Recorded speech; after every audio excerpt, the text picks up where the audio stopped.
let's talk about the Raiders versus the Steelers, Mike. I was able to actually catch a lot of this game, and oh boy. I mean, we predicted it, right? The Steelers defense versus the Raiders offense. Yeah. It was not going to spell good things for the Raiders. They were incredibly inefficient in the run. Well, what are your takeaways from this game?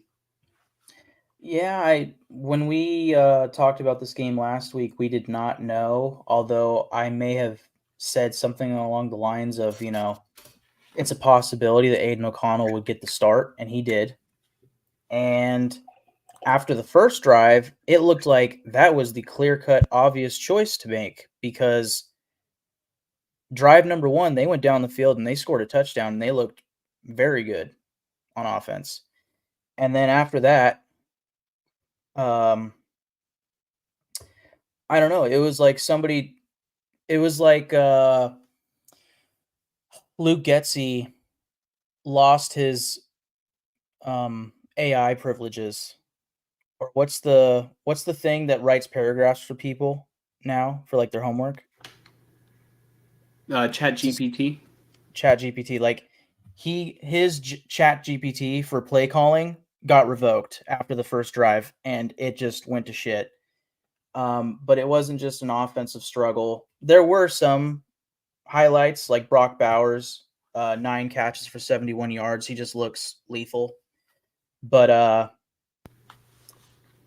I will say, as far as against the Raiders, Najee Harris going for 100 yards, I think on 14 carries. He just looked dominant when all season he hasn't looked dominant. Which actually, he's looked all right this season. He's been fine. He's been good this season. Yeah, I don't like. I'm not trying to hate on him. I love Najee Harris. Just this has been his best season since his rookie year. Yeah, that checks out. Minus, like, he hasn't had a touchdown until today. I don't think he's had a 100-yard rushing game until today. But that's not to say that he hasn't been good. I don't mean that in a bad way towards him. It's just, of course, it's the Raiders defense that gives those things up to him the first time this season. You know what I mean? Yeah. And then Justin Fields actually didn't have a very good game. His only touchdowns came rushing. And yet he was able to, in one way or another, put up 32 points on this Raiders defense. Mm-hmm. So, Alexander Mattison, 14 carries, 33 yards. Okay. Aiden O'Connell, 27 for 40, 227 yards. Okay, cool. 1 touchdown. Okay. And 1 interception. All right, that's about as expected. Like, I can't be too mad about that, but like, when you pair in 14 carries for 33 yards from Madison, and that's the best you get from the run game, that smells like a loss to me. 30. You know what the Raiders did well? Hmm. They pass blocked and kept Aiden O'Connell upright for most of the game. I think they only allowed 1 sack to Cam Hayward. Yes, and that was something, that was a direction I definitely wanted to go, was that DJ Glaze was, I believe, starting at right tackle in this game, and he did not give up a sack to TJ Watt, which is very impressive for a rookie right tackle. So he definitely deserves his kudos there, You know what? I'm going to take it a step further, because I remember I made the Joe Alt, and Max Crosby dad joke, and son joke. DJ Glaze made TJ Watt his son. Well, I wouldn't exactly go that way. I get, like, he made him his stepson. Made him his stepson.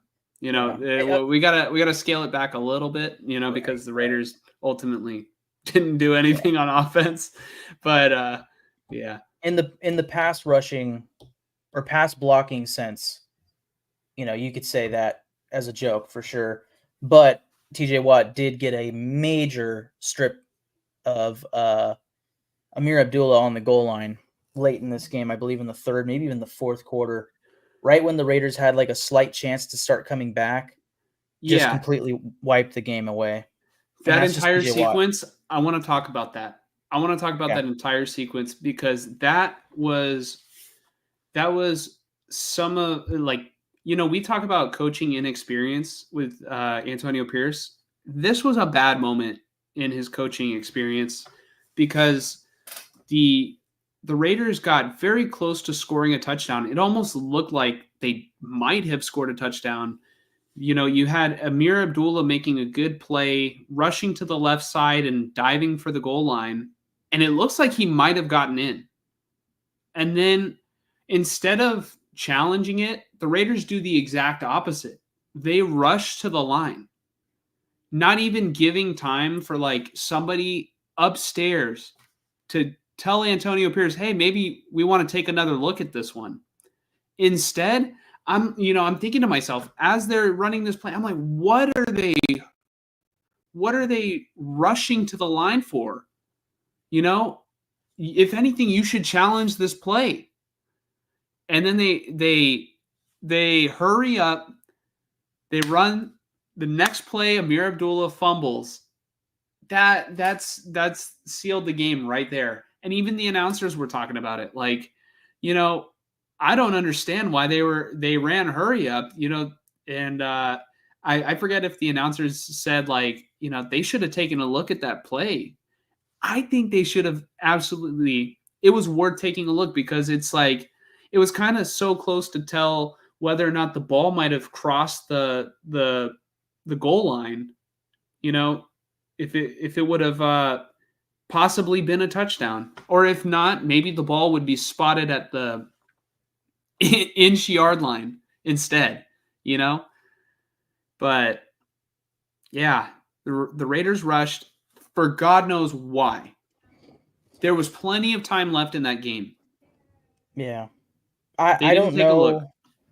Let's see. Maybe I can find out really quick how much time was left in that moment. Can I go? Let's see.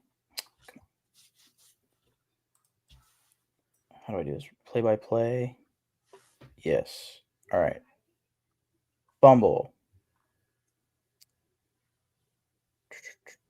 No. Okay. That was Dylan. As you find the play-by-play, I'll get through these comments and then you tell me. Okay. Fonzie said, in terms of the Niner stuff, that's what being a fan is all about, ride or die.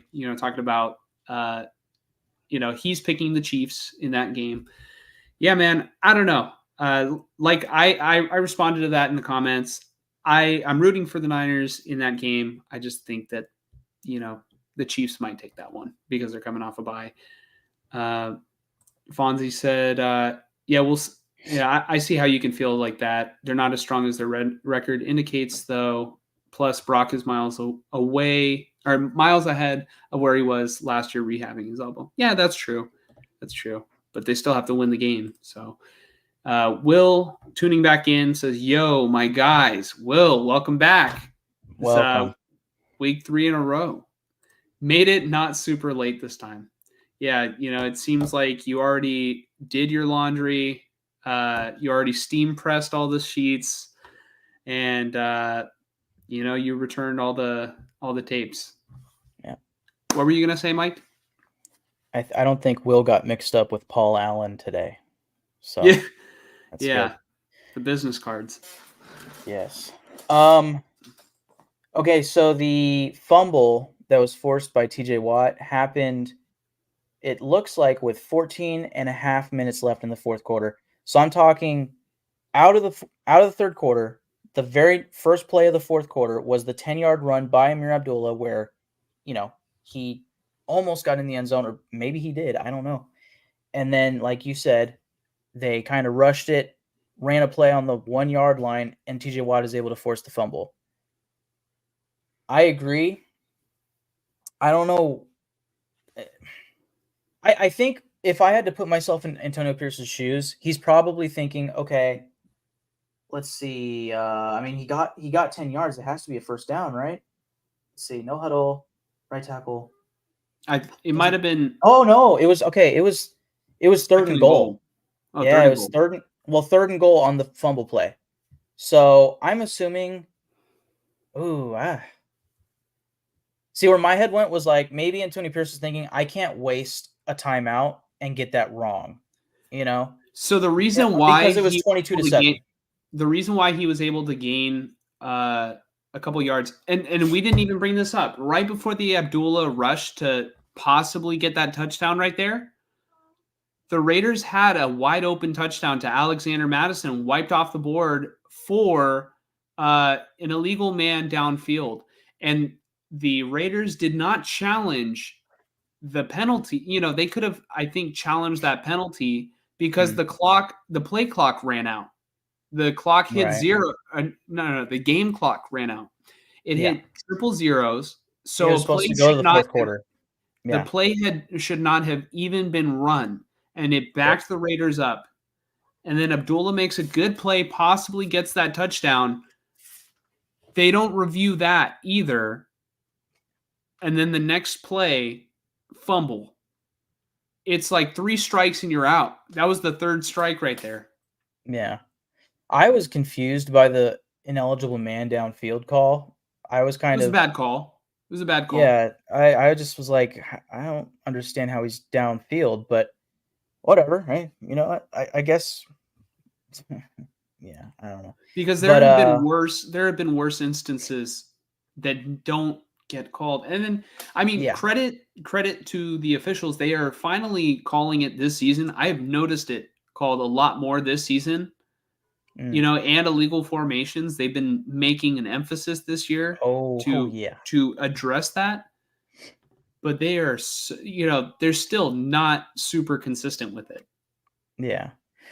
But I would just say, as far as finishing up on that play, like, that was definitely the turning point of the game where, like, going into that moment, it kind of already felt like, I know we have a full quarter ahead of us, but this offense is not doing anything. I mean, we're finally down the field again, but, like, they just have not gotten it going in this game.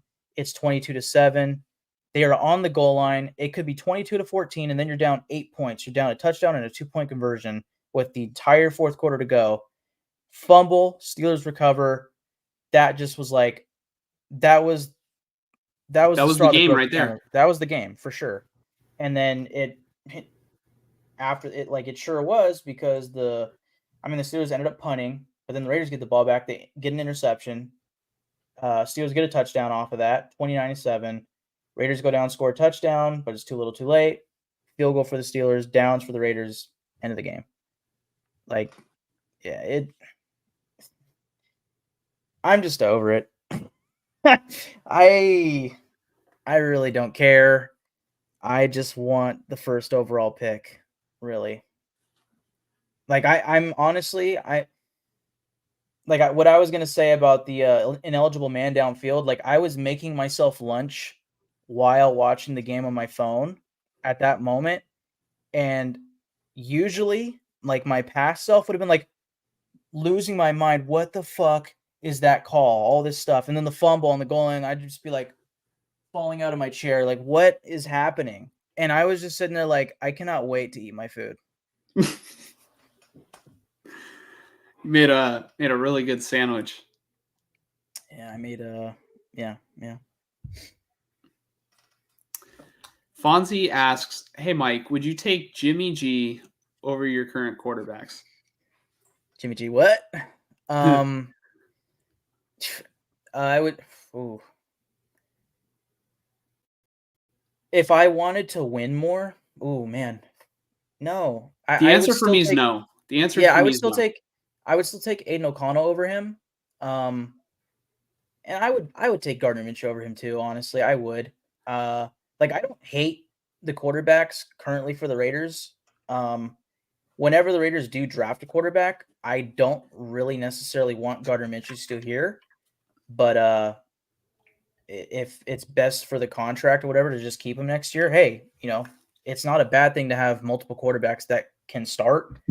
But yeah, like, I don't despise anybody this year. Like, I was very over Jimmy Garoppolo after that Lions loss last season, in part because I think I cared a bit more about that season. I wanted to see them win, and I felt like they could.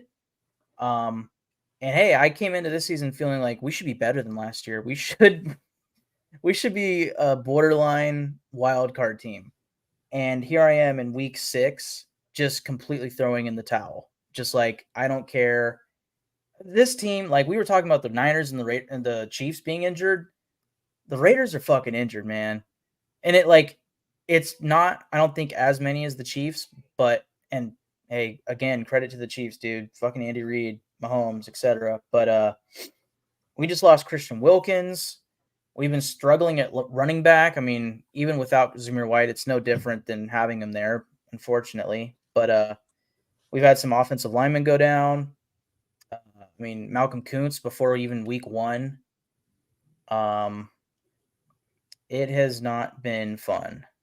We had Crosby out for a week. Now we got, Devontae Adams, which we're still kind of waiting on all that to figure itself out. Jacoby Myers was out for this game. It's not looking good, folks. It is not looking good. Brock Bowers had another great game. Yep. What was my prediction at the beginning of this year for the season predictions?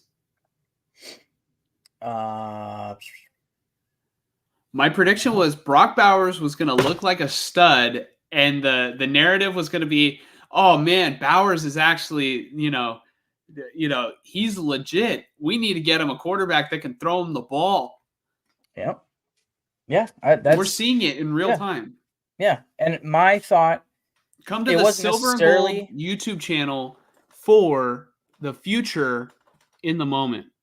Yes. Hopefully that blows your mind. This wasn't necessarily my prediction, but more of like I can easily see this was I early on this season or even off season, I felt like I can see Brock Bowers transcending into the number 1 receiver for this team, probably coming out of this season. But hey, if Devontae Adams does get traded, he's the number 1 receiver by far. Like today shows it. I mean, Jacoby Myers wasn't there, and for some reason Trey Tucker was invisible. But like who else? Steelers defense. It's the Steelers defense, and they couldn't sustain drives and stuff. But still, like, who else in this team is going to get 9+ targets a game? Like that's just Brock Bowers right now. Harrison Bryant or whoever that tight end is. Yeah, that's another one. Is Michael Mayer. No idea what's going on. It sounds like it's a personal matter, and that's why nobody knows what's going on. But I hope that he's all good. Yep. I know we were kind of, I don't know what the term is there, but wondering like, oh, could he be the guy with, fucking Antonio Pierce saying that business decisions, all of a sudden right after that, it was like Devontae Adams is requesting a trade. Michael Mayer is out with a personal matter. Jack Jones doesn't play for a quarter, all this other stuff, right? And I don't know what's going on with Michael Mayer, but it sure does. He was put on not IR, non-football injury list. And point being, I hope that he is okay. I hope that he ends out all right and back with the team and playing back to his old self, whatever's going on with him. To finish with this question, I would still take Aiden O'Connell or Gardner Minshew over Jimmy G, because I think we saw last season the offense just looked better with O'Connell, and I think O'Connell can actually kind of throw down the field, whereas Jimmy Garoppolo just refuses. So, you add Devontae Adams to Aiden O'Connell, and I think the efficiency goes up a little bit more, better targets, the ball maybe drives down the field a little bit more. You'll see a little bit closer to what you saw last year with the Raiders. But yeah, I think it's over for Jimmy G starting in the NFL. And, I appreciate Jimmy G for a moment there in time, for a good chunk of time. Jimmy Garoppolo restored my faith in the 49ers because he went 5-0 when he went back in there. He was Jimmy Jesus, okay? He has regressed ever since then. 2019 was his last good year. Everything else after that, I hate, I don't want to say dog shit, but it wasn't great, like making the playoffs was great, but they weren't ever as good under Garoppolo as they were in 2019. And then Brock Purdy has just, everything Brock Purdy has done has wiped away Jimmy Garoppolo's legacy. Has Jimmy Garoppolo did Jimmy Garoppolo play in this past preseason for the Rams? I don't think so. I don't think I so think he either. I was feel like it was suspended. like all I feel like it was all Stetson Bennett. Well, I think the suspension was only weeks 1 and 2. Like I think you can play in the Yeah, preseason technically, but I don't remember ever hearing about him. I don't think he did. Yeah, because like where my head is going is just if there's a coach out there that can get Garoppolo to still play good in a pinch, I feel like McVay is one of those coaches. You know, I'd say Kevin O'Connell is probably another one. Um, but I think if I'm the Rams, I don't want that to happen. That's for sure. So, Yeah. anyways, Will asks, how's the quarterback change looking in your opinion, Mike? uh, you know what? I think this question kind of takes me to my last point just off of this game. Like week by week, I am for lack of a better term, losing more and more faith in Antonio Pierce. Have But some I think goddamn faith, Arthur. yeah. But I think this week was probably the week that was the kicker for me as far as you know what, week 8 last year I think was the Lions game, and I said I am done with Jimmy Garoppolo. I don't want to see him again, you know, the rest of this season starting for the Raiders, and I got exactly what I wished for, you know. And if I was kind of over Josh McDaniels at that point too, but I didn't think that Mark Davis would actually fire him at that point, but he did, right? I am done, and I think most Raider fans are. I am done with Luke Getsy. Like if they fire him tomorrow, I will be ecstatic. The only problem is I don't know if they have anybody on staff that can call plays. Maybe Joe Philbin. Maybe. But I don't think there's anybody else on staff that can legitimately call plays, which suggests to me that they will keep him through the season and then fire him after the season. Um, and at that point, we'll probably be wondering, is Antonio Pierce also going to get fired? Because we looked at the schedule last week. We're going to look at it pretty soon here, anyways. But I think the only game right now on the rest of this Raiders schedule that looks like the they should be favored in that game. The only game I could see saying that is the Jaguars, and yet they, technically speaking, might be more talented than the Raiders right now. Like if you don't have Devontae Adams out there, if you have these two quarterbacks starting for the Raiders, and so forth, you know, no Christian Wilkins, no Malcolm Kuntz, the Jaguars might be more talented if they are healthy, right? Um, Other than that, like you bet on the Niners every single week, right? That's what we were talking about earlier of like, you know, this is the first week that you have not bet on the Niners or predicted that the Niners win, I should say, any given week as long as we've been doing this podcast. The rest of the season, I very well might pick against the Raiders every single week. Not just because, oh, that's probably the wiser decision, but because genuinely like they are that bad. And I think maybe some Raider fans don't realize that yet, but I think they are that bad. And I'm over it. I don't even want to watch the games right now, to be quite honest with you. To answer Will's question, as far as the QB change, I would rather, I think, have O'Connell in there just because he's a young quarterback and he, in theory, should be on this roster longer than Gardner Minshew. So you might as well just get him the reps and let him go to town on the field and the defense. But unfortunately for him, sometimes the defense might go to town on him. You know, so yeah. But I don't know. I think the quarterbacks are really the least of my worry right now. Just because they're not long for this run, if that makes sense. Like they will be the two quarterbacks the rest of the season, so long as health permits it. But after this season, like neither of them should start for this team again, health permitted. That's the way that Yeah. I feel. You know, you talked about firing Luke Getsy and not having a play caller. I mean, just give Antonio Pierce the NFL street, you know, playbook and just crash. Yeah. Friggin' zone to the left. Zone run. Zone blocking to the left. Pro pass. Yeah. Just make it Pull simple. out the trick plays. Double reverse. Yeah. No. But Fonzie asks, would you be willing to trade Crosby for a wide receiver 1? I don't think that there is a chance that Mike would do that. And I hate to speak for Mike, but I know his answer. I'm going to change the question a little bit, Mike, because I know you're going to say no, right? Just confirm. You're going to say hell no. Yeah, that's yeah. Would you trade Crosby for a quarterback?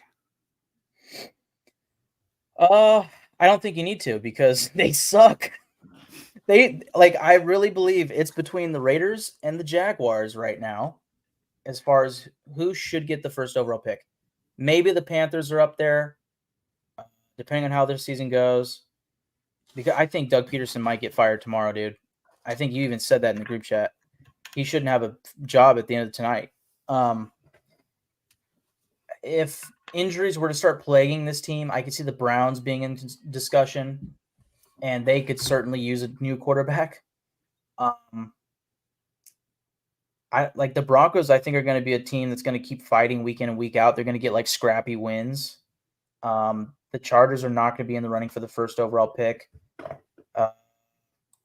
The Titans are kind of pretty fucking bad. But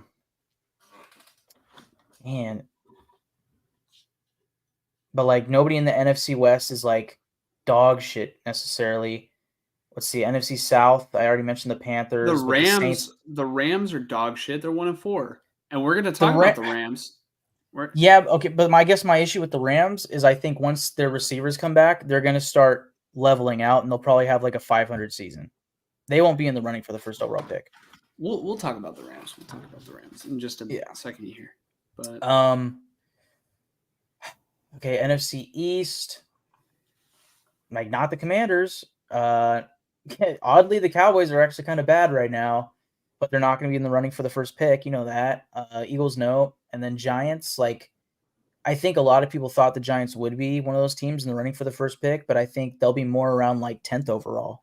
I think they'll get just before 500 because they're going to be similar to the Broncos where they're going to get scrappy wins.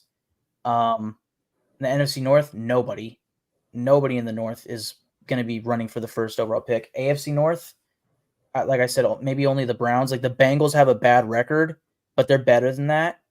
NFC or AFC East, Bills, Dolphins, Jets, Patriots.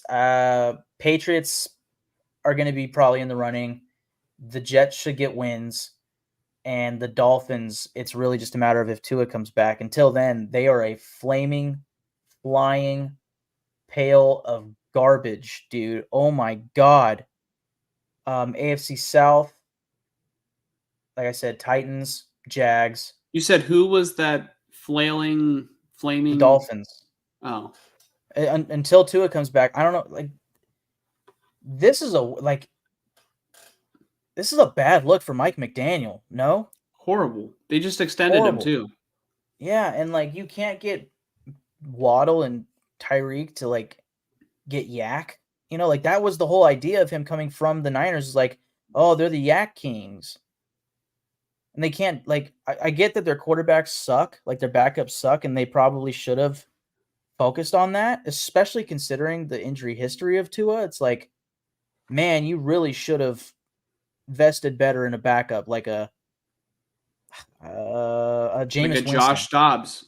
Dude, a Jameis Winston would be perfect for them. Jameis? Josh Dobbs, sure, yeah. Yeah, but speaking of Josh Dobbs, go ahead. Go ahead. Hold on. Speaking of Josh Dobbs, Fonzie asks, how about trading for someone like Josh Dobbs in terms of the Raiders? I just don't know if the 49ers can do it. I don't know if they can relinquish a quarterback seeing as how things played out just a couple of years ago. Why would they get rid of Dobbs? Unless they are seeing good things out of Tanner Mordecai on the practice squad. But I really think the Raiders messed up in going after Minshew and not going after Josh Dobbs. this offseason.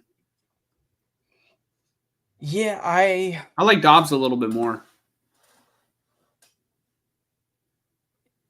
Yeah, I'm I don't know what my opinion would be there because I feel like Dobbs is almost in a way similar. Like, no disrespect to just Justin Fields, Dobbs is kind of similar to a Justin Fields where it's like he can make some great throws. There was that one play where he threw it like to the back corner to number 83, Jacob Cowing in that preseason. I think it was against the Saints. Mm-hmm. Beautiful throw. Like, he can make the throws, but in the regular season, when he's going up against starters, like, I feel like the thing with Dobbs is like he's not exactly the guy that you want to be making all the throws. You know, he does a lot of magic with his legs, you know? Yeah. And I think a part of that is like, oh, when the play breaks down, what's he going to do? Okay, he's going to run. Okay. And I just don't think that fits with Luke Getsy, you know, because we saw that with Justin Fields. You know what I mean? Whereas you kind of need a veteran pro quarterback. Not to say that Dobbs isn't a pro, but more just like he doesn't have that veteran presence that maybe a Gardner Minshew does have. And I think that's something that I don't blame Luke Getsy for seeking out. My personal opinion, and I think you were the one that was talking about this in the group chat, was Jameis Winston. Like, that was a guy that I was kind of like, I could see it. I could, like, a Geno Smith type of, recovery for his career. You know, I could totally see it because he's been that 5,000-yard passing guy. He just threw way too many interceptions where it's like if he's had enough time just sitting on the bench and going over film, hard, core, week in, week out, season in, season out, he might actually be the prime candidate in the NFL right now for like a career rebirth, you know, because he has all the tools. Yeah. I think right now, if Jameis Winston was the quarterback of the Raiders, they would be a playoff team. I really think Winston has probably learned from a lot of those mistakes, you know, a lot of the interceptions that he threw. I mean, look, dude, Peyton Manning threw God knows how many interceptions in his rookie year and ended up being a Hall of Famer. Not saying Jameis Winston would be a Hall of Famer, but like, the dude can air it out. He's got a great personality. I think his teammates all like him. You know, I think it would be fun to have Jameis Winston be a starting quarterback in the NFL again. And maybe he will get his chance because Deshaun Watson, man, how the mighty have fallen. You know, that is not a happy ending there that I see looming. Fonzie says Jimmy Jesus was thanks to Kyle. Yeah. In retrospect, you know, I thought maybe there was a chance that Jimmy could show out without Kyle Shanahan and being able to be back in the Josh McDaniels offense, but it was a square peg, round hole in terms of the playmakers that he had. And Mike and I talked about it. There's a video. It's like which playmakers are better for Jimmy Garoppolo's skill set. And that was like a year ago. So, my argument was that the Niners playmakers were better for Jimmy's skill set. Mike's argument was that the Raiders, pass catchers and, Josh Jacobs at that time were better, for Garoppolo. Fonzie says, would you trade Adams and Crosby in order to find stability in your team, meaning you get a couple firsts and a couple second rounders?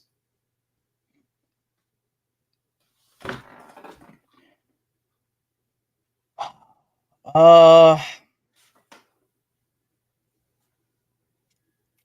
wouldn't. I just think my belief is that this is my fundamental NFL belief. Okay. I think that we talked about like teams like the Jets, and we're talking about the Raiders week in and week out, right? Yeah. Where I would say that as an overall organization, it's just like, yeah, they're not run very well, right? Maybe the Cardinals, the Panthers are for sure one of those teams. There's a select group of those teams whereas there is also a select group of teams that are just consistently run well. The Ravens, the Chiefs, I'd say the Niners, in my opinion. the Steelers, right? These teams, it's just like year in, year out, they are winning. And then you have the teams that are year in, year out, they are losing, right? And at the very best case scenario, they are a wild card team every here and there. That's the Raiders to a T. That's the Jets to the T. But they're not winning their division, right? They're not winning consistently. That's what I'm trying to see from this team. And once I'm in week 5 or 6 and I see like, yep, another one of these seasons, like I'm at the point now where I'm just mentally checking out.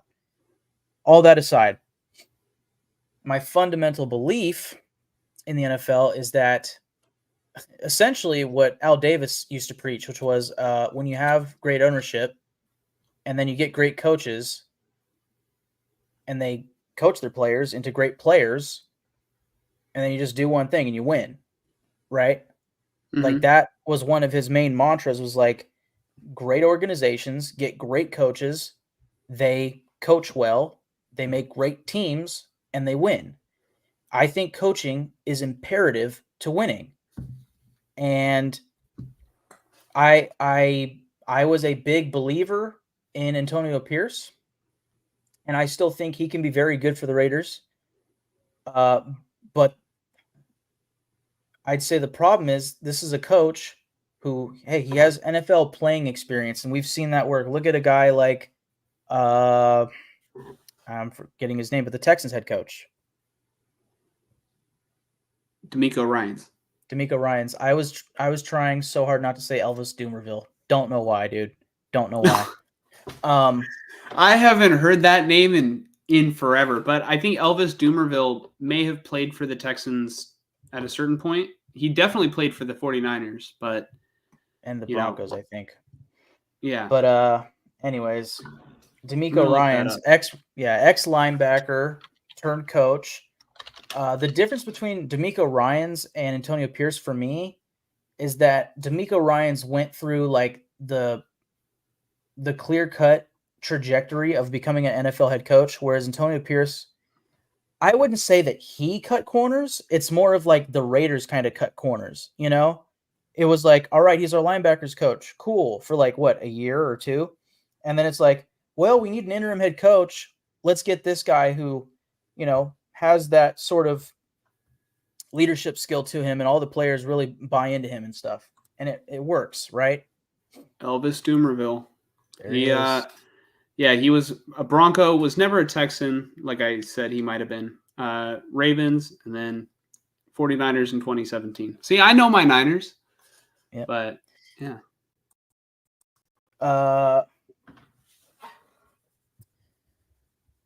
But DeMeco Ryans, you know, not opposite, but compared to Antonio Pierce, DeMeco Ryans, you know, I want to say was a linebackers coach and then became a defensive coordinator and succeeded with that, right? Like, very great defense.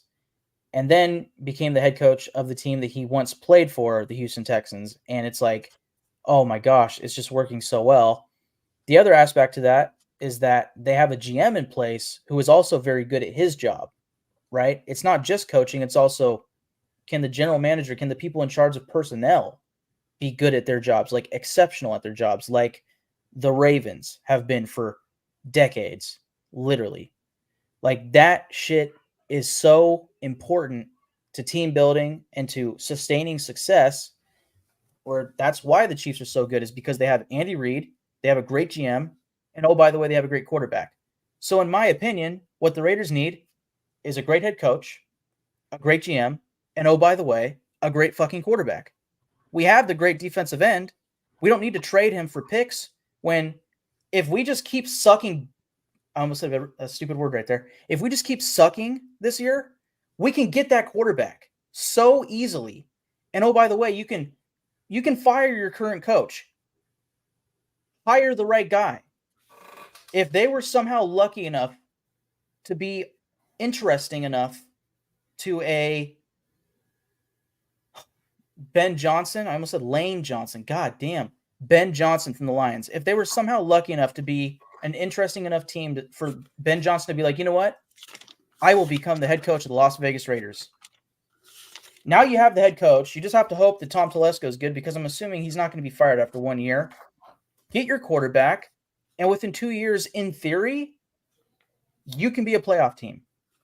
You kind of have the defense on paper to like push for it. You just need the quarterback and you need the right coach leading the charge. And if that's not Antonio Pierce, don't waste my time.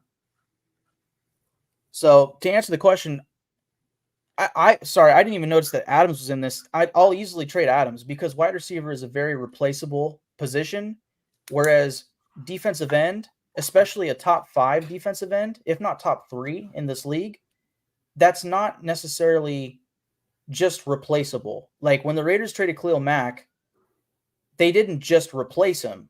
It took years for them to find Max Crosby, and it took years for Max Crosby to develop into who he is. That shit takes time. You can't just trade Crosby and be like, it's okay, we have Malcolm Kuntz. It took 2 years for them to find Crosby, right? That checks out. I think they traded Mack after 2016, and then I think they drafted Crosby in 2018 or 19. So yeah, because but bear in mind that was a fourth round was not pick. a Raider in 2018.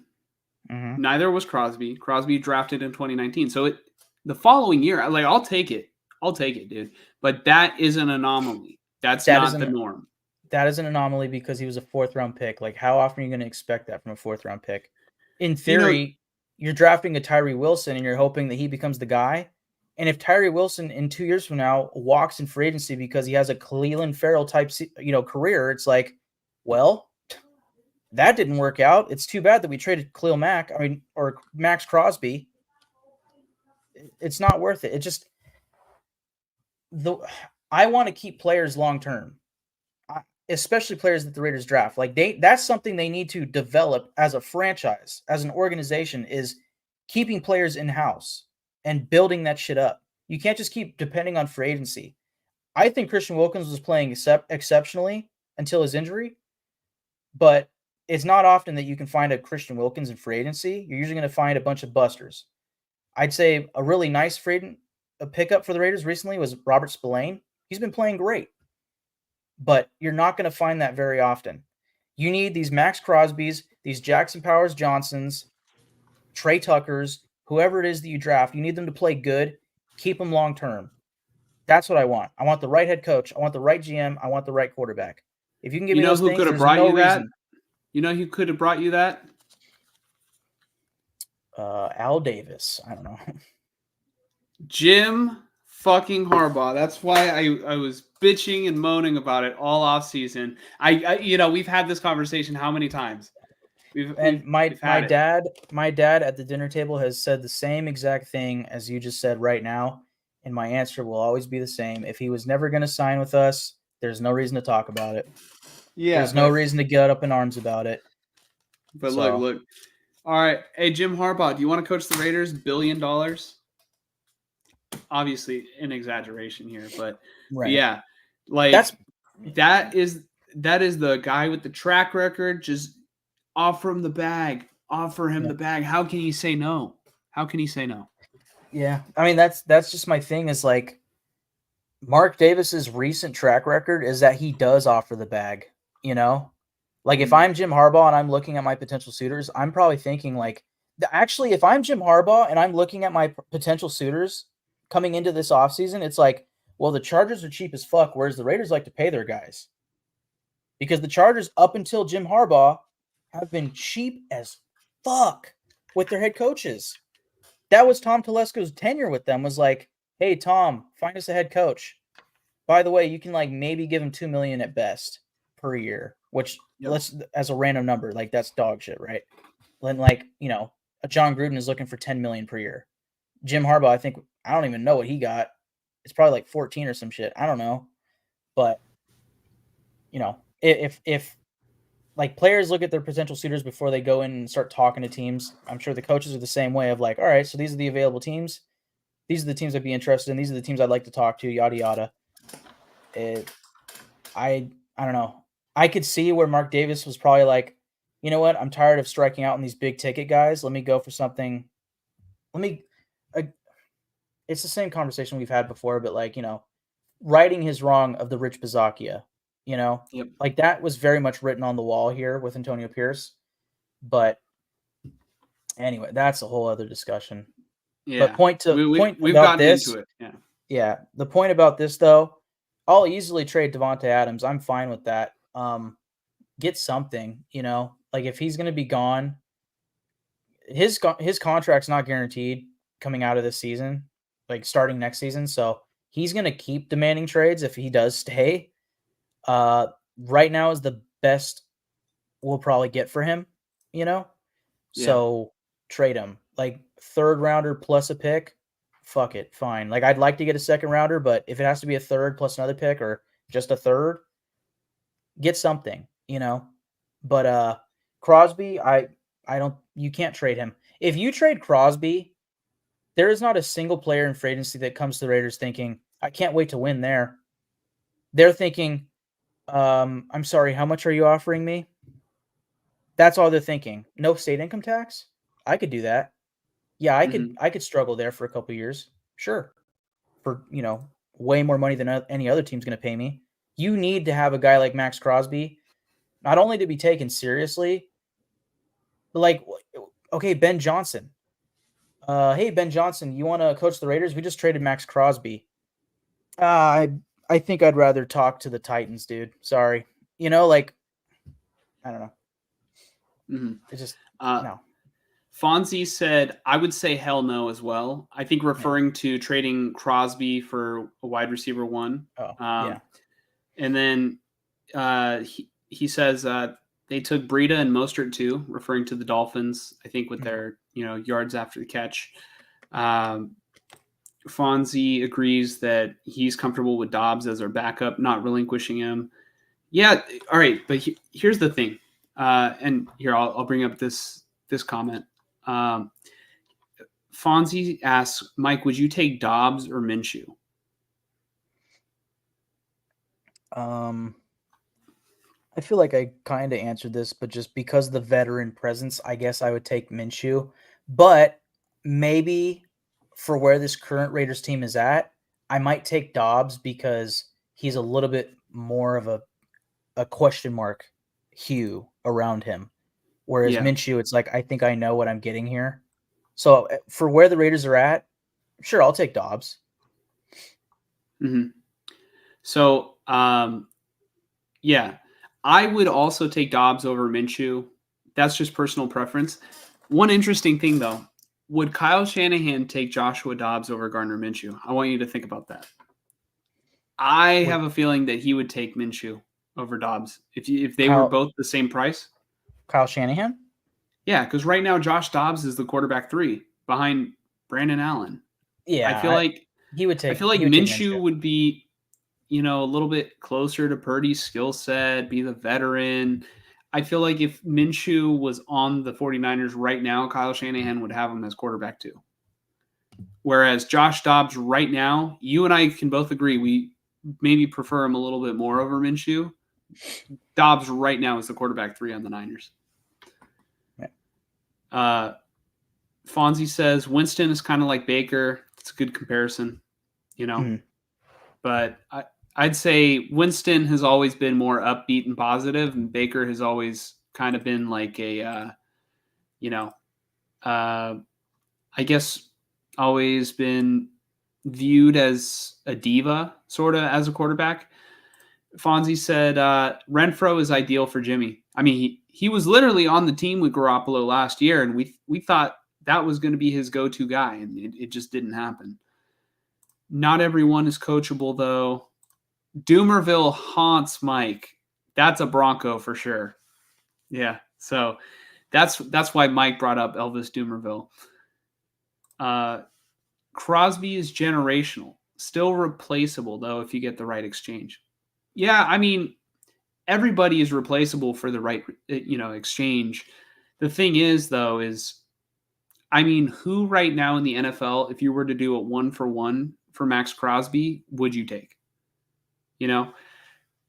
Would I take Nick Bosa? No. All right. What would be the proper trade compensation right now in order to acquire Max Crosby? How many first-round picks? Like 3, and then, like 3 first-round picks? Is that what it's going to take? Like that's quarterback market level, if I'm the Raiders, obviously I'm not the Raiders. If I was the decision maker for the Raiders, would I take 2 first-round picks for Max Crosby? I would say no. You're taking 2 dart throws versus a guy who is a generational talent. Not doing it. Let's see here. What else? As we wait for, Mike, I guess, had to step away for a second. As we wait for Mike to get back, this is the perfect time right now. I'm taking all the comments. So Mike wants what everybody wants. Perfect quarterback, perfect head coach, perfect GM. Yeah, that is the trio for success. That's the trio for Super Bowls in the NFL. Fosse tunes back into the channel. He says, "Sup, boys?" Fosse, thank you for tuning back in. He says, "Sorry, Mike, rough game." When Mike comes back, I'll let him know that you said that. And if I forget, don't let me forget. Say you can comment it again, but I'll try not to forget. I have it starred right now in the comments. Alana McCullum, I do not recognize you tuning into the channel, so I think this is maybe your first time at least commenting on the channel. We appreciate you for commenting. Alana says, Crosby tweeted a pic of him in a Lions uniform. I'm going to pull that up right now. It's probably nothing, but, it's probably him just trying to troll everybody who's saying that he wants to be a Lion. And like Aiden Hutchinson just went down, but that would be wild if he actually did get traded to the Lions. So let me look at his Twitter. I don't see him tweeting anything, so maybe I got trolled, but did he retweet it? Like if you can, let me know in the comments for sure. This is the closest thing that I have here. So just to clear things up. But Max Crosby says, sending prayers to Hutch, alluding to Aiden Hutchinson, who broke his leg today during the Lions game versus the Cowboys. And Easy, at Speakeasy Sports does this edit, answer prayers for Hutch. So let me see here if I can see who has reposted this. View quotes, reposts. Did Max Crosby repost this? I'm not seeing it. Let me know in the comments, about Max Crosby. Because if he did tweet that, I think that it's probably just a troll fans who are like, let's trade Crosby, or the speculation that he's unhappy, because I did want to bring this up to Mike, and maybe when Mike comes back, we'll talk about this. I didn't like that Max Crosby shoved one of his coaches. It's like, you have to control yourself, be disciplined. The football field is a privilege. A lot of people would die to be out there. A lot of people, there's people at like high school levels who have, passed away on a football field. Like, you never know when when it can be your last moment. So don't throw a tempered tantrum and take it out on a head coach on the sideline who's only just trying to help you win games. Like, this is, what this reminded me of? It reminded me of the Devontae Adams pushing the cameraman a couple years ago. And while I think this is like slightly a level, better than that, because it's actually somebody on the team and not somebody who's like completely isolated doing their own thing separate from the team, I think that it's just a bad look.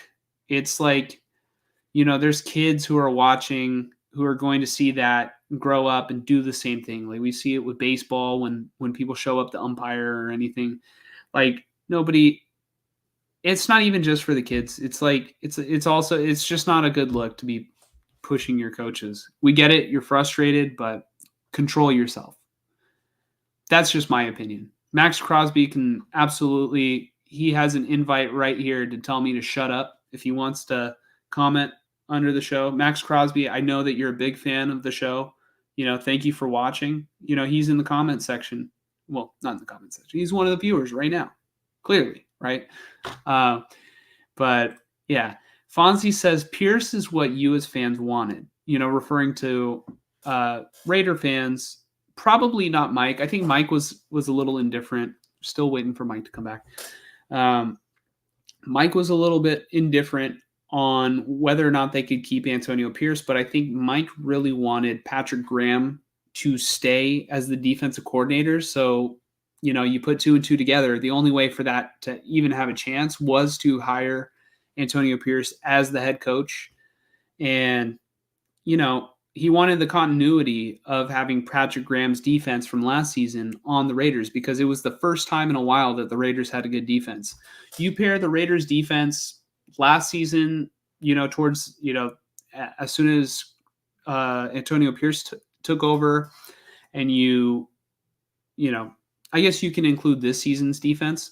You mix that with the 2016 Raiders, or any Derek Carr-led Raiders, you probably have a playoff team. The defense has not been good except for with Patrick Graham at the helm. So I've been pretty outspoken that I think Antonio Pierce deserved an opportunity at the job if the Raiders could not land Jim Harbaugh. I was pretty, set on that. My thing was, if Jim Harbaugh is an option, you do everything at all costs. Mike and I have argued this on the channel however many times. This whole offseason was just talking about, can the Raiders get Jim Harbaugh? If Jim Harbaugh's out there, you got to get him. So maybe you guys are tired of listening to that conversation, but it's the elephant in the room right now. It's did the Raiders make the right decision? And could they have pursued Harbaugh a little bit harder? I think they could have made a stronger effort, but there's no way to know without actually knowing the situation. So Fonzie thinks that Crosby wouldn't do that. I don't see anything on Twitter right now of Crosby doing that. So we'll see. Alana McCollum says, Crosby wants to be a Lion. He tweeted out a picture of him in a Lions uniform after the game. I don't know. Alana says it's on Twitter. It was his account on Twitter. I don't know if that has been since deleted, but, I can't find anything right now. If you do have the exact tweet and want to send it over, maybe I just couldn't find the specific tweet. You can feel free to send it to our Twitter page. You can follow us on Twitter individually. Our Twitter names individually are here at JCK510, and then Mike's is at MForrester9. But if you want to send it so I can put it on the show right now, I'm currently logged in on the Silver and Gold podcast page. I will put a quick little banner here at Silver_Gold pod on X. So yeah, that's if you want to send things to Mike and I, or if you want to tweet at us. That's our Twitter page. I know it's X, but that's our X page for this YouTube channel.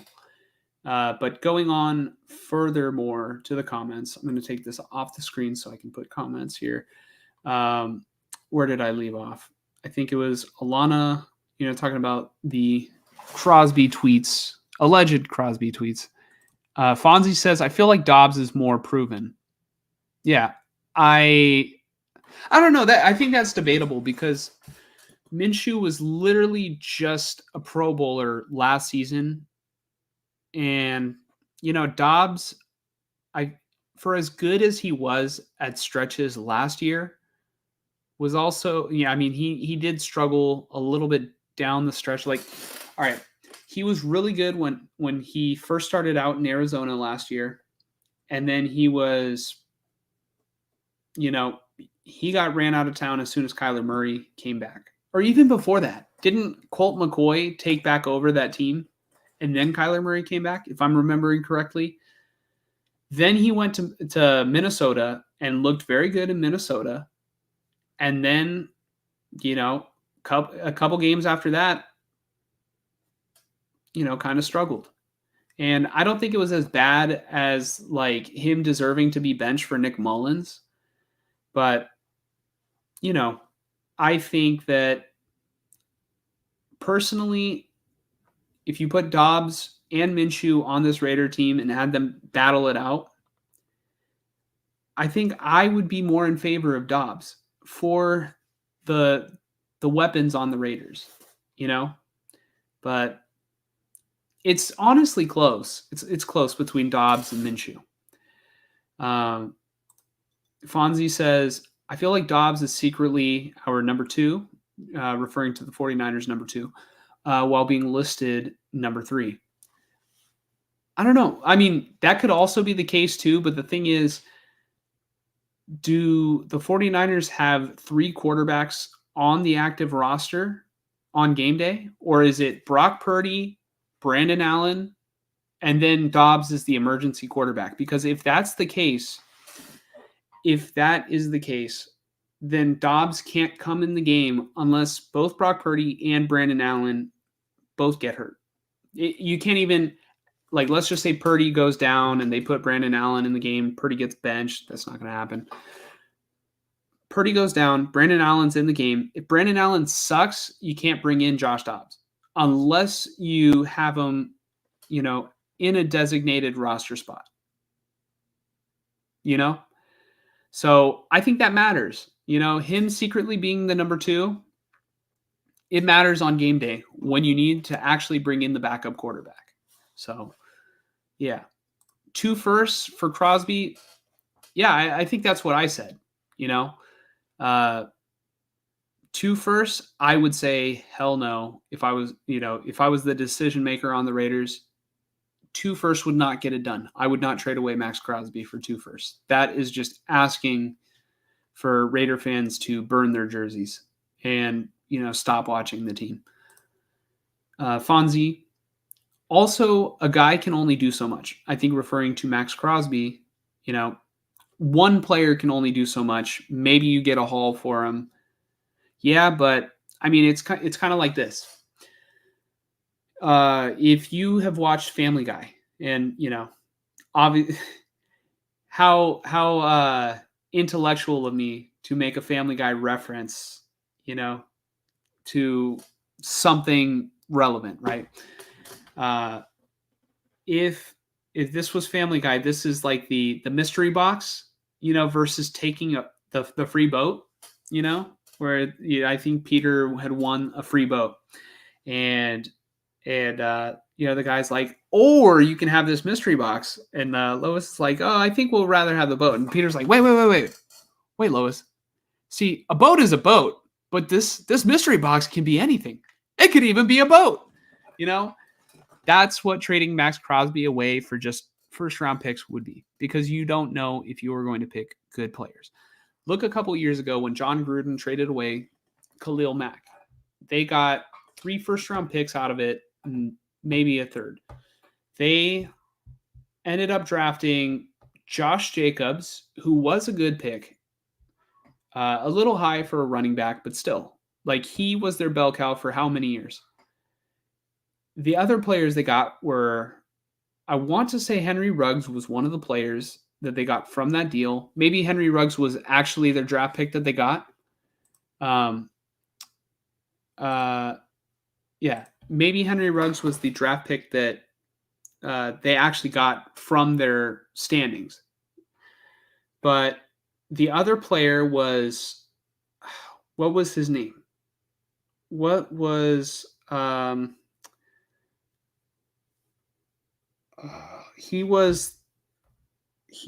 this is where I need Mike right now.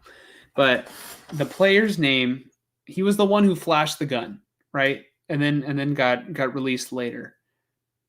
Oh man, let me look this up. Bear with me here. Let me see. Raiders first round picks hold on. My keyboard was messing up. Over the years. Okay. Let's go to more recent. It was, no, not Jonathan Abram. It was a different guy. Damon Arnett. That's who I was looking for. Damon Arnett was, that was one of the picks that didn't pan out. So getting first round picks does not ultimately guarantee that it's a better dart throw. Like, these are all dart throws. Some are better than others, but I would take Max Crosby. He's not even the top paid player in his position, and he's playing like probably a top 3 player in his position. Arguably. He's up there with TJ Watt, right? Let's see. The Raiders are in position to turn their whole franchise around this year if they play their cards right, get Shedeur Sanders and go all in with Ben Johnson. I like the idea of Ben Johnson. Shedeur Sanders, I know he's very talented. I just, I don't know if maybe I'm making a whole lot of something out of nothing, but I can't help but think there's it's the fact that Deion Sanders is so closely tied to him. He is kind of living in Deion Sanders' shadow, and the fact that Deion Sanders is his head coach in college, and I'm not trying to take anything away from Shedeur Sanders, the athlete, the person. I'm sure he's a fine person. I really don't want to diminish him, but I do have like concerns of players who just kind of get accelerated to where they're at because of the name. Like right now we're seeing with Jerry Rice's son. I feel like Jerry Rice is not as involved in Brennan Rice, and Brennan Rice right now kind of has to fight for it. And clearly, I think Shedeur Sanders is more successful right now. He's probably projected to be a first-round quarterback, but I don't know. I just have a weird feeling about it. I don't know the other quarterbacks in this draft class, but if we're talking about players who are blood related to Hall of Famers, the guy that I want to get isn't even going to come out this year. The next big thing, in my opinion, at quarterback is in a couple years when Arch Manning comes into the NFL. I have a good feeling about Arch Manning, and maybe I'm projecting that too early, but I think in what he has shown, he has looked good. Fonzie doesn't think that Max Crosby would tweet that he would be on the Lions. He feels like it would be too low for Crosby. Rodgers literally pushed his head coach. Yeah, no, that's the thing. So I didn't like when Aaron Rodgers did that to Robert Saleh anyway. They try to kind of play it off as like, oh, it was too early, something like that. Or 2-score lead or whatever Rodgers said that he said.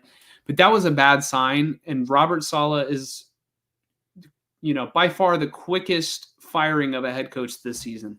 We'll see if Doug Peterson or anybody else kind of follows suit in getting fired so early. But yeah, it's not a good sign. I don't like that Crosby did that. How did he do in Arizona and Minnesota? You're referring to Josh Dobbs. I think I kind of covered that. So he looked better than Minshew, in my opinion. Yeah, I think right now, I would definitely take Dobbs over Minshew for sure. Brandon has seniority as far as the playbook goes, but Dobbs is better than him overall. I could not agree more. I think the only reason, and this is why in the offseason when we signed Josh Dobbs, I wanted him to be quarterback too, but I was like, you know what? Knowing Kyle Shanahan, he was going to keep Brandon Allen as the number 2 quarterback, just for knowing the system and everything. But I think Dobbs is the better player. Would you take one guy at 98% or four guys at 60%? That's a very good question, because, I mean, here's the thing. You can look at it this way. If you take four guys at 60%, you would be getting 240% versus one guy only giving 98%. The only thing though is it doesn't multiply that way. If you get four guys at 60%, it's not 240%. It's 60 it would be 240 out of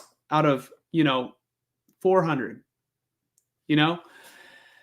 I think that you would be getting 60% of the production, whereas if you have 98%, there's at least the opportunity to fill in guys who maybe one will give you 50%, maybe one will give you 80%, maybe, I think that I would rather just have the guy at 98%, knowing that I don't need to replace him, knowing the other positions that I need to replace. If you have four guys at 60%, then guess what? You have four guys that you need to replace at 60%.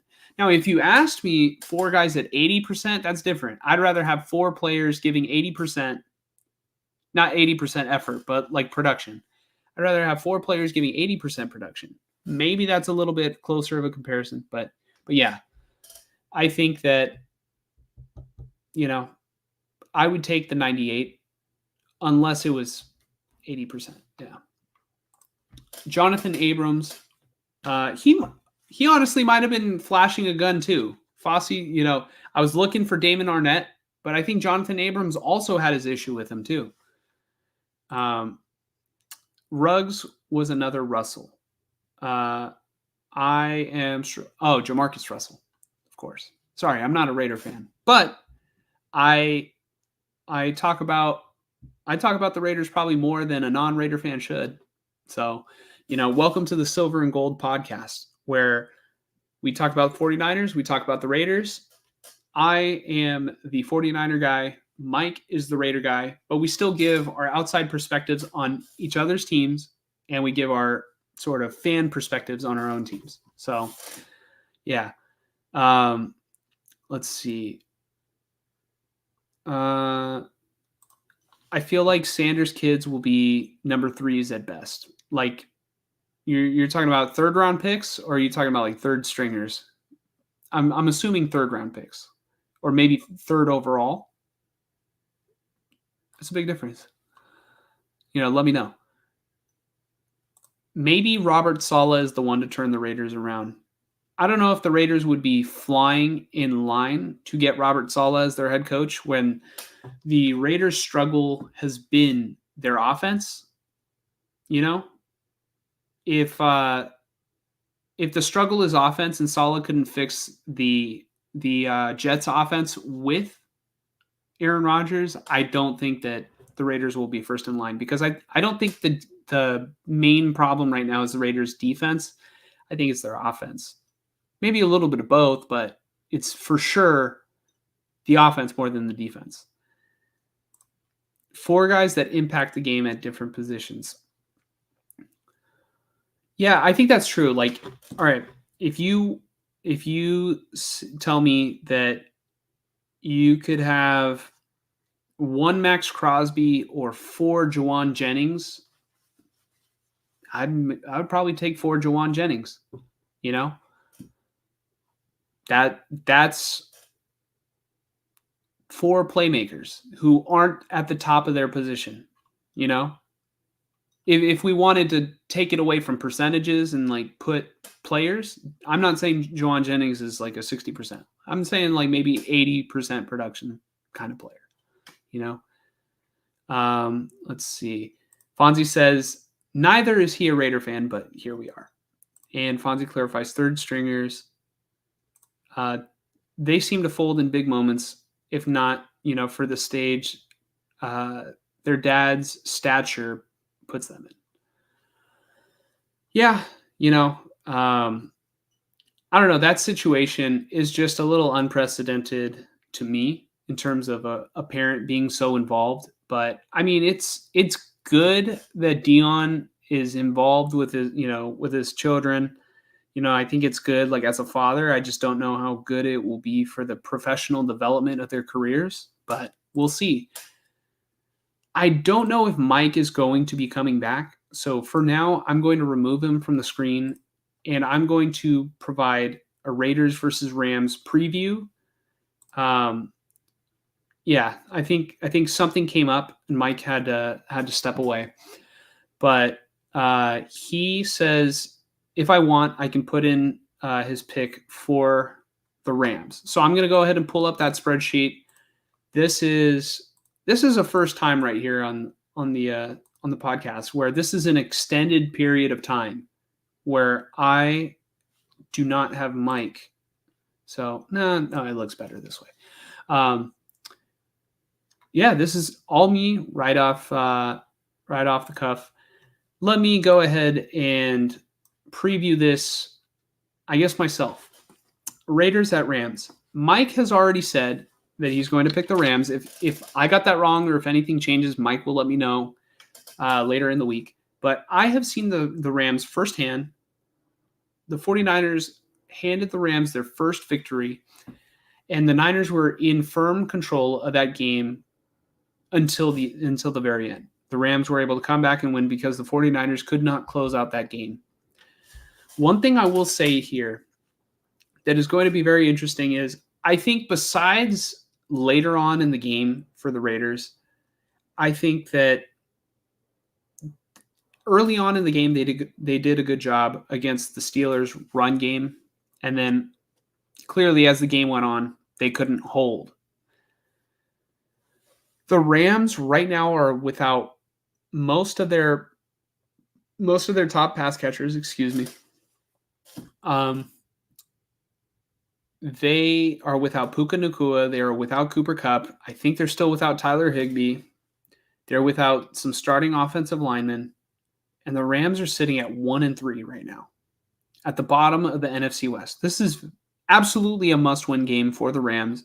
And right now, God knows where the Raiders are. Mentally, I would love to know what goes on in that locker room. I just want to give, quick update. Mike and I did get the Steelers game right. We predicted for the Steelers. The biggest reason why I went for the Steelers, in terms of my prediction, was because the Steelers defense was going to give the Raiders offense problems. What I'm not so convinced by is whether or not the Rams defense is going to give the Raiders offense problems.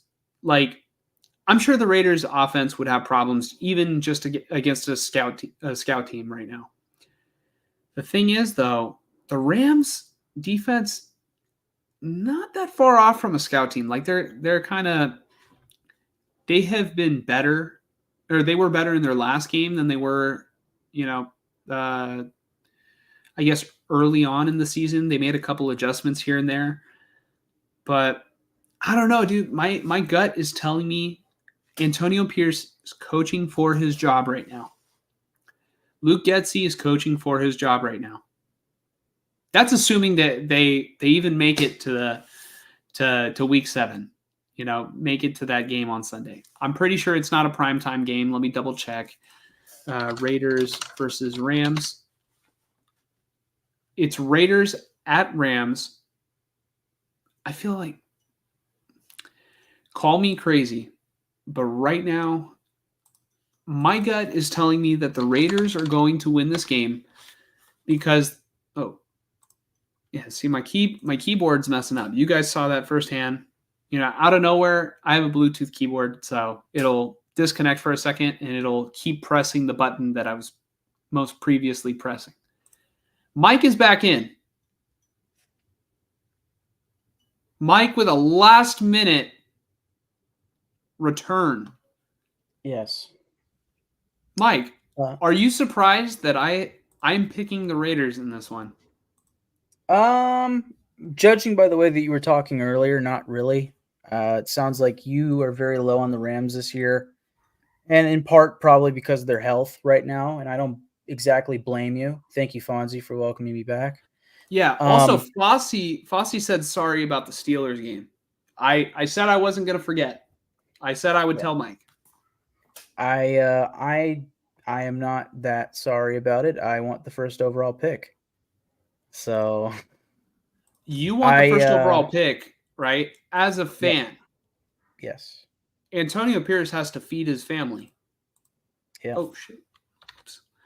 Antonio Pierce has to feed his family. He wants to remain a head coach, or at least I'm assuming he does. Oh yeah, I mean all the players, everybody, they have to. They're week in, week out. They're fighting for their lives. Really, their NFL lives. So like, it's not like this team just should tank. Like that's a whole systematic organizational decision that I don't think is that is a very rare occurrence that a team is obviously tanking. Like that has to come from ownership, and that has to be like firing coaches early on in the season. Like, the Jets are not tanking, but like firing Robert Saleh would be something like that. And then like you'd need some injury luck along the way, which I feel like the Raiders in a bad way have had that injury luck of,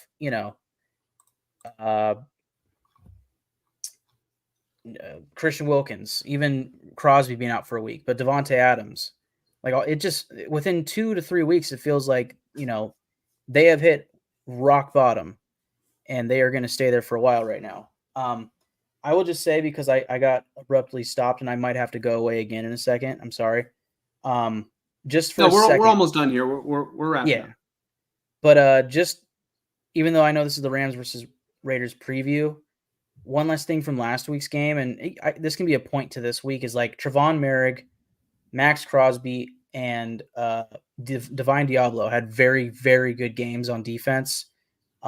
I could see them being a major reason, along with like a Robert Spillane, for why the Raiders win this game against the Rams. I'm just picking the Rams because of Sean McVay and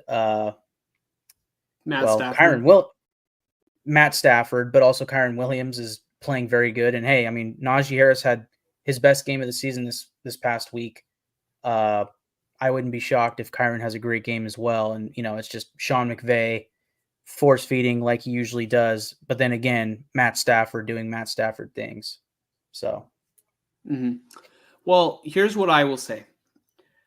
I think that, all right, if the Raiders do not win this game, like you mentioned earlier, what game can I pick them to win, going forward? Maybe the Jaguars game against the Dolphins, if Tua's still not back, but he's probably going to be back. Yeah. Yeah, I don't know. It's maybe the Broncos. That's about it, really. That is about it.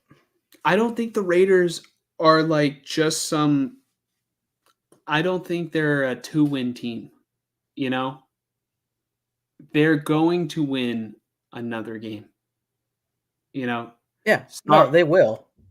I mean, that's the Raiders to a T, is they are losing games that they should win, and they are winning games that they should not be winning. The Ravens and Panthers weeks 2 and 3, those are like telltale. What the hell just happened? They're too good. They're too good to just lose out. The Rams are banged up. The Rams are 1-4. The Raiders defense is good. They can get to Stafford. Not saying they will. The Rams could win this game, and I'd just be like, well, now I really know about the Raiders. Yeah. Like if the Rams win this game, I don't see how Antonio Pierce doesn't lose the locker room. Yeah. No, yeah, for sure. Because I think the players just want to win. I really do think that they get so late in these games. They struggle so much on offense. And I think it's just like, man, what the fuck are we doing?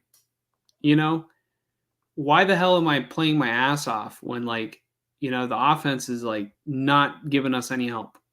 Something's going on, and maybe I should just pick the Rams, but for argument's sake, I'm going to pick the Raiders. And Mike knows the Raiders a little bit better in recent memory than I do, because look, Mike has his first 2-game prediction streak of 2024. Yes. Another round of applause, too, for Mike to return. I didn't think you were coming back. Man. I guess last thing here that I can think of, but Fonzie brings up a good question. Yes. Would I take Robert Saleh? I don't think I would take him as the head coach, but I could see him being a very, very good defensive coordinator option because we've seen him do that in the past, right? I think he'll probably go back to the Niners. Like, that's probably what's best for him. But if for some reason that wouldn't work out, having him as defensive coordinator next year and I keep saying Ben Johnson, but there are plenty of other offensive coordinators out there that are putting up a great, resume right now. People like, who's the offensive coordinator for the Texans? Is it Slowick? Is it Bobby Slowick? Slowick. I think it's Slowick. That's an option. But, if you're going to go out and draft a quarterback this upcoming year, and if Antonio Pierce is fired, that's a big if, I think you need to go with an offensive-minded head coach next. And keep Telesco, unless Mark Davis sees something that's clear and obvious, Telesco sucks, you got to let him keep building his vision of his roster, because at least he has the jump on that 1 year, and then you throw in the quarterback and hopefully the right coach. And like I was saying earlier, in theory, that can make strides for this organization. They need to be consistent. So, how Taylor Swift has the Taylor's version of her albums? Yes. The Raiders without Antonio Pierce, but Tom Telesco's still there, could just be the Raiders Telesco's version. Yeah. Yep. I think Mike wants to leave again, but Fonzie says the Rams will win. So Fonzie's got it Rams. I've got Raiders. Mike's got Rams. So we'll see. Maybe I'm just stubborn. So let's see. It'll be interesting. Fossey says, cheers, mate. Yeah, Fossey. So I know Fonzie was saying, is Fonzie or Fossey? Fossey was the one that said, sorry for, it was a rough game. Sorry for that rough game. Fonzie said, he said Raiders, not Rams. Oh, hold on. Why'd you say Rams win? Oh. Living Loud with Andy says, is it too late to call Rich Gannon? Yeah, for a quarterback. Welcome to the channel. This is your first time commenting. We appreciate it. Yeah, Rich Gannon, shit. Why not just call Tom Brady? Tom Brady has some form of interest with the Raiders, and I think Brady might. Even though he's probably got a little bit of arthritis, in his bones right now, in his joints, I think he might be a little bit of a better option. But yeah, no, Rich Gannon and NFL Street. Now that's a quarterback. Yes. Fonzie put up another good question above this one, but Rich Gannon, that's funny. This comment right here did make me think of Brady, though, in large part because even going into the season, that was a thing of oh, excuse me, this team tires me out. Man, what could Brady do with this team? And now it's if they called Brady right now, he'd be like, yeah, I'm good. The other option or the other aspect to this is it's been reported that he is likely to be approved as a minority owner for the Raiders this week, coming on Tuesday. So that'll be interesting. Hopefully he has the golden touch, and this is the beginning of something special, but it's the Raiders. We'll see. But as far as Fonzie's question here, Saleh or our current defensive coordinator, Patrick Graham, great question. Fonzie, I know you've been here dating back to last season, so you probably know that I'm a big fan of Patrick Graham. I would go with Patrick Graham. Even though he does not have head coaching experience, he does have continuity with this roster. But the problem there is that that's the same thing as saying last offseason, I would go with Antonio Pierce, you know? And if the continuity doesn't matter, if he's not an upper echelon coach, it might not matter. I think he's an upper echelon defensive coordinator, but that's not to say that he's going to be a great head coach. That being said, I have to go. I'm terribly sorry, sir. But this was a great pod. Before you go, Mike, this is my last thing. In terms of this comment, thanks for the welcome. Tom wants to play. So right now is the perfect time to get Tom Brady back into the NFL because Baker Mayfield is balling out and the Bucs could trade Brady's contract, or his rights over to the Raiders, right? Because Brady's still technically, if he was to return to play, would have to be a Buccaneer. I know you got to go. Yeah. To get Brady back, all you have to say is Giselle said that Brady can't do it. He would come back.